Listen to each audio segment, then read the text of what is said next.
Friend, welcome to my channel. आइए हम लोग सर्वनाम की मैराथन क्लास देखते हैं। सर्वनाम लोगों ने पढ़ लिया, हिंदी में कारक हो गया, समास हो गया, संज्ञा हो गया, वचन हो गया और सर्वनाम। 4 से 5 टॉपिक उन्होंने कंप्लीट कर लिया है और हमने प्लेलिस्ट भी हर सब्जेक्ट की अपनी बना दी है। तो जो भी भाई बहन अगर चैनल पे पहली बार है तो उनसे एक बार फिर से कहेंगे कि आप जो है चैनल को सब्सक्राइब कर लीजिए। चैनल के माध्यम से आपको UPTET and super net exam की जो है बेहतरीन क्लास प्रोवाइड की जा रही है।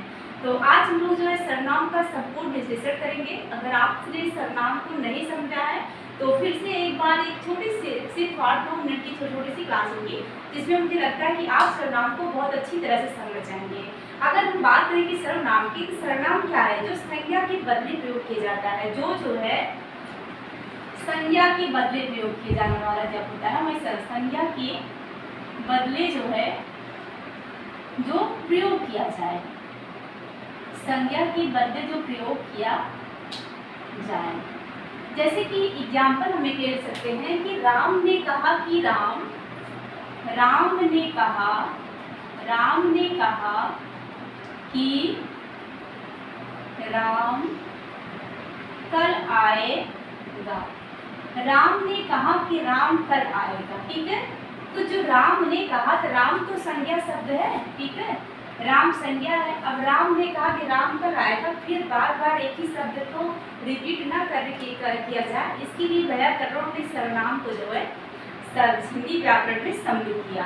तो राम ने कहा कि यहाँ हमने सकते राम की जगह की वह कल आएगा, और यही जो वह है यही हमारा क्या है? सर्वनाम है। यह क्या है? सर्वनाम है। इसके बाद हमने आपको सर्वनाम के भेद बताया। तो सर्वनाम के अगर आपसे पूछता है कि भेद कितने हैं तो आप लिखेंगे 6। सर्वनाम के भेद कितने हैं? सर्वनाम के 6 भेद हैं। और एक छोटी सी ट्रिक हमने आपको बताई थी, जिस ट्रिक को देख करके या याद करके आप जो है सर्वनाम के 6 भेदों को बड़े ही आसानी से याद कर लेंगे। ये क्लासेस जो हिंदी की चल रही है, ये क्लासेस सिर्फ जो है UPTET and super net exam के लिए नहीं है। अगर आप अगर कंपटीशन एग्जाम की तैयारी कर रहे हैं और आपको हर कंपटीशन एग्जाम में हिंदी पूछी जाती है, तो आप ये क्लासेस आप देख सकते हैं। यदि आप 9th 10th इंटर तक के विद्यार्थी हैं तो भी आप क्लासेस देख सकते हैं, क्योंकि यहाँ पे हिंदी का ग्रामर ही पढ़ाया जा रहा है, जो कि आपकी परीक्षा की दृष्टि से काफ़ी इंपॉर्टेंट है, क्योंकि इंटर लेवल तक की Hindi UPTET and super net परीक्षा हो जाता है, जो हम आपको व्याकरण में पढ़ाते हैं। तो आइए फिर देखते हैं कि पुरुष ने निश्चय प्रश्न करके अनिश्चित संबंधों को निश्चय किया। अगर आप 9th 10th के विद्यार्थी होंगे तो आपको ये चीज़ याद करना कि जैसे कि सर्वनाम के प्रकार 6 भेद है, ये तो आप याद कर लेते होंगे, लेकिन कौन कौन से हैं ये याद करना आपके लिए मुश्किल होता होगा। तो आइए एक छोटी सी ट्रिक बताते हैं कि पुरुष ने यानी कि पुरुषवाचक सर्वनाम, निज से प्रश्न करके निजवाचक सर्वनाम, निजवाचक सर्वनाम, प्रश्न करके प्रश्नवाचक सर्वनाम, अनिश्चय संबंधों को निश्चित किया, अनिश्चयवाचक सर्वनाम, अनिश्चयवाचक सर्वनाम, संबंधों को संबंधवाचक सर्वनाम, संबंधवाचक सर्वनाम, निश्चित किया, निश्चयवाचक सर्वनाम। ये इसलिए है कि कभी भी आपसे अगर पूछता है कि इनमें से सर्वनाम के भेद में नहीं आते हैं या आते हैं, अगर आपसे कुछ और देता है, आपसे गलती ना हो, इसके लिए ट्रिक है, ताकि आप जो है 6 जो भेद है इन्हें याद कर सकें। इसके बाद आइए हम लोग सबसे पहले पुरुषवाचक सर्वनाम पे चलते हैं, जहाँ से आपसे ये पूछ सकता है कि जो पुरुषवाचक सर्वनाम होता है वो कितने प्रकार का होता है, ठीक है। तो जो पुरुषवाचक सर्वनाम है वो 3 प्रकार का होता है। सारे जो भी सर्वनाम है सभी की डिफिनेशन में क्लासेस सभी की डिफिनेशन में लिखाई है। तो अगर आप चैनल पे नए हैं तो पिछली क्लास को आपको देखना है और नोट्स भी बनाना है, तो आप जो है चैनल को सब्सक्राइब कर लीजिए, ताकि आपको हर क्लास में जो भी हमने पहले पढ़ाया है या आगे हमारी क्लास आने वाली है, हर क्लास जो आप तक पहुँच सके। तो पुरुषवाचक जो सर्वनाम है होता है 3 प्रकार का। आप कितना लिखेंगे? 3 प्रकार का, ठीक है। पुरुषवाचक सर्वनाम के 3 प्रकार हैं। पहला है उत्तम, मध्यम और अन्य पुरुष। उत्तम पुरुष, मध्यम पुरुष और अन्य पुरुष। तो उत्तम पुरुष में मैं, हम लोग, हम सब इस तरह से आते हैं। उत्तम जो पुरुष होता है, उत्तम पुरुष का मतलब ये होता है कि वक्ता से, किससे? वक्ता से। और जो मध्यम पुरुष है इससे मतलब ये होता है कि श्रोता से, किससे? श्रोता से, वक्ता यानी कि कहने वाला और श्रोता यानी कि सुनने वाला। और जो अन्य पुरुष होता है जिसके विषय में बात की जाती है, कौन होता है? जिसके विषय में जो है, जिसके विषय में बात की जाती है, वो हो जाता है हमारा अन्य पुरुष। ठीक है, तो अगर हमने आपको बताया कि जो उत्तम पुरुष है, आपको याद मैं, हम लोग, हम सब, यानी कि अगर हम बात आपसे करते हैं तो मैं हम क्या कहेंगे कि मैं, हम या हम लोग, इस तरह से हम अपनी बातों को, विचारों को व्यक्त करते हैं। तो जो वक्ता होता है, जो बोलने वाला होता है, यानी कि अगर हम भाषा का संप्रेषण कर रहे हैं तो कहीं कोई में कोई सुनने वाला भी होना चाहिए।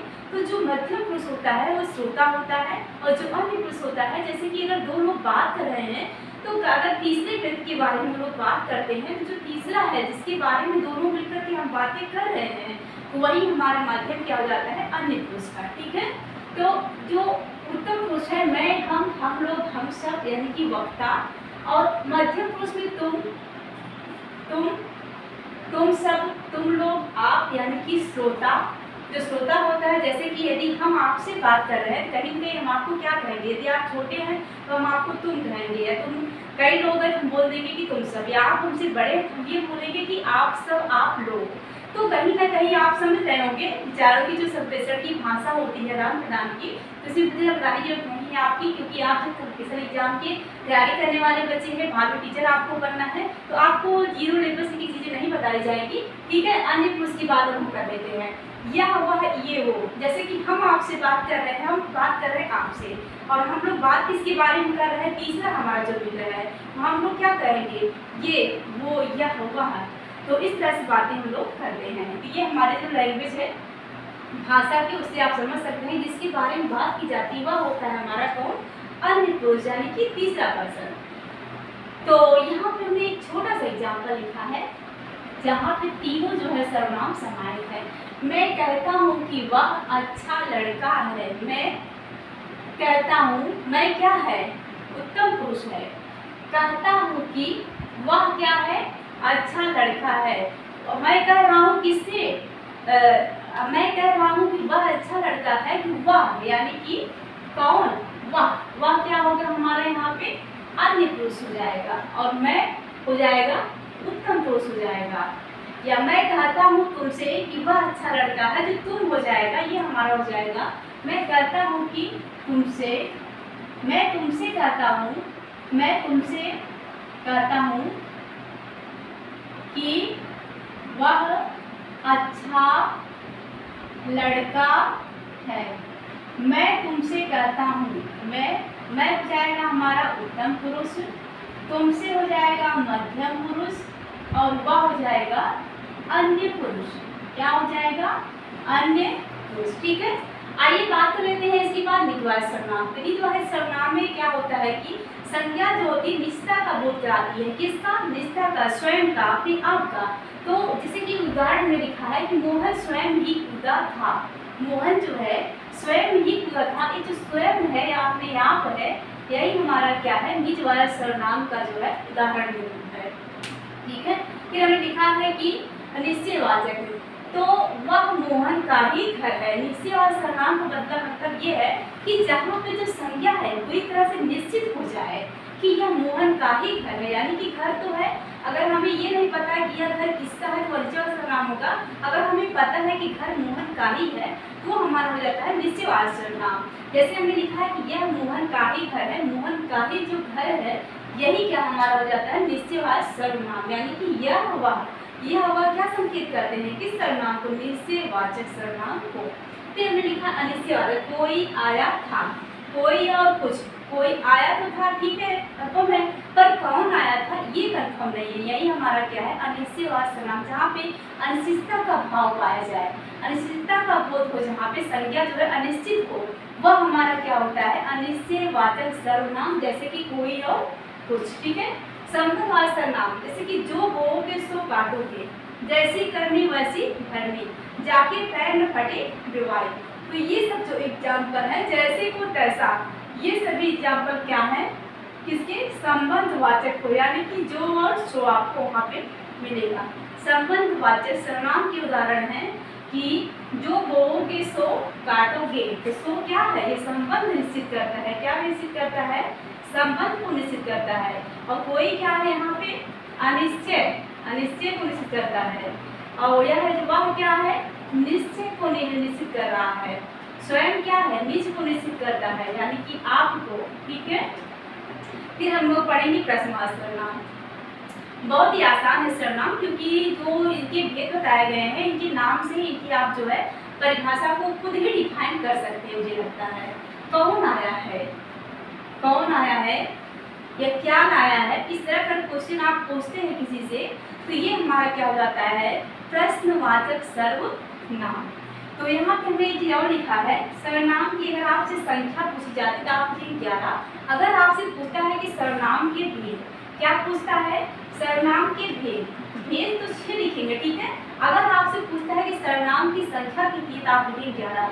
ये मैं, तुम, आप, यह, कोई, कुछ, कौन, क्या, जो, सो, वह, ये सभी क्या है, जो 11 है, यही सर्वनाम के जो है संख्या है सर्वनाम की। और सर्वनाम के भेद हमने आपको ऊपर टिप्स के माध्यम से समझा दिया है।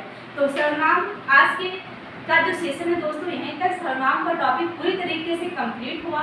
मिलते हैं नेक्स्ट सेशन में। बहुत बहुत आप लोगों का धन्यवाद हमारे चैनल को सब्सक्राइब करने के लिए। और जो भी भाई बहन अभी तक सब्सक्राइब नहीं कर किए हैं, उनसे एक बार फिर से कहेंगे प्लीज़ चैनल को सब्सक्राइब जरूर करें। Thank you.